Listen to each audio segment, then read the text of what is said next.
Gracias por continuar con nosotros aquí en 21 Noticias. Y mire, hoy hablaremos acerca de los riesgos para la economía ante las deportaciones de connacionales de Estados Unidos y la afectación que esto representa en el flujo de remesas a nuestro país.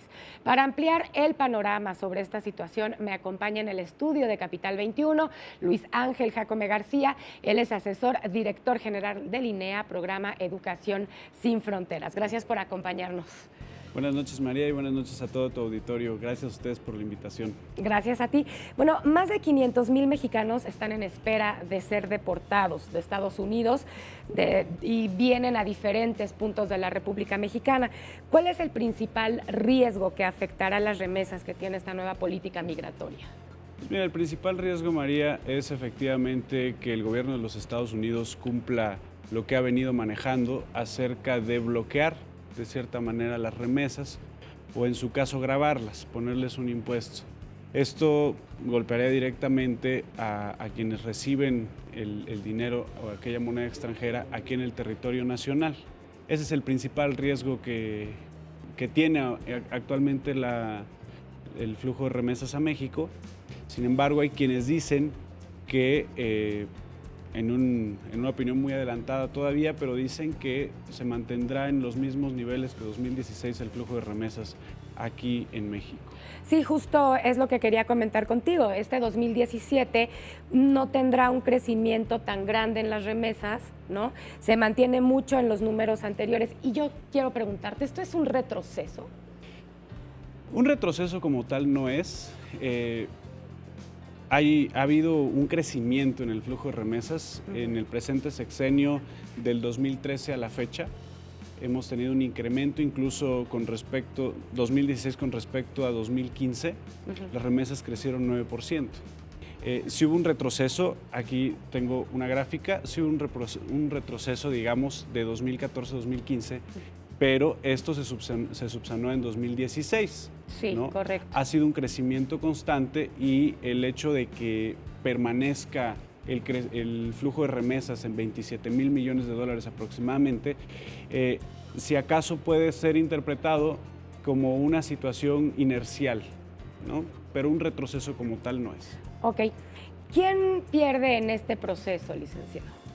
Pues mira, las familias que reciben las remesas de Estados Unidos, en caso de que verdaderamente se gravaran o se bloquearan, o sea, no es per se el asunto, en caso de que verdaderamente se bloquearan o se gravaran las remesas que llegan de Estados Unidos, pues efectivamente pierden las familias que lo reciben en primer lugar, pero perdemos todos, o sea, pierde Estados Unidos y pierde México en esa relación bilateral, hermanada que hemos tenido durante las últimas décadas, sobre todo desde la firma del Tratado de Libre Comercio, ¿no? Entonces, aquí tengo incluso georreferenciado los principales municipios en los cuales se reciben, con datos del Banco de México, son los principales municipios en los cuales se reciben remesas. Un estudio de BBVA Bancomer dice que el 40% de las que reciben remesas de Estados Unidos son mujeres, amas de casa, jefas de familia, ¿no?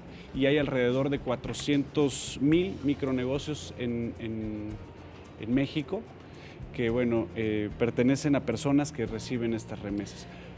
Claro, finalmente son los hombres generalmente los que salen a trabajar a Estados Unidos o cualquier otro lugar del extranjero y son los que mandan estas remesas para las familias. Ahora, esto es un supuesto, en el caso de que se bloquearan, y por supuesto estoy seguro yo de que el gobierno de nuestro país tomaría cartas en el asunto, como las está tomando actualmente con la negociación que se está llevando a cabo. De muchas formas hay desestabilización con el gobierno de México en este momento, con la llegada y el gobierno de Trump.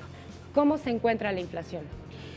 Pues mira, los pronósticos para este año son pronósticos de crecimiento de la inflación, pero hay estabilidad, o sea, tendremos el mismo PIB, crecerá la inflación según los pronósticos, pero digamos, hay una economía sólida y una economía fuerte, y me parece que el gobierno está tomando las medidas adecuadas en términos del control de la inflación, o por lo menos de la inflación autoconstruida, ¿no?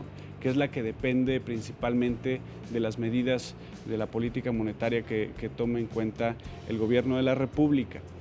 Ahí, bueno, también hay un factor que es la incertidumbre, y en eso México está ganando terreno, sobre todo en temas, por uno de los grandes indicadores sociales, Claro, ¿no?, que tiene la sociedad mexicana, pues es la fortaleza del peso contra el dólar. Y curiosamente, desde que Donald Trump tomó protesta como presidente, el dólar ha caído y el peso se ha recuperado más rápido que la libra esterlina o que el euro, 10% de su valor en tan solo un mes. Entonces hay expectativas positivas en este año. pues gracias por aclararnos, Luis Ángel Jácome García, por aclararnos toda esta situación que vive nuestro país. Muchísimas gracias. Gracias a ti, María, y gracias al auditorio por la invitación.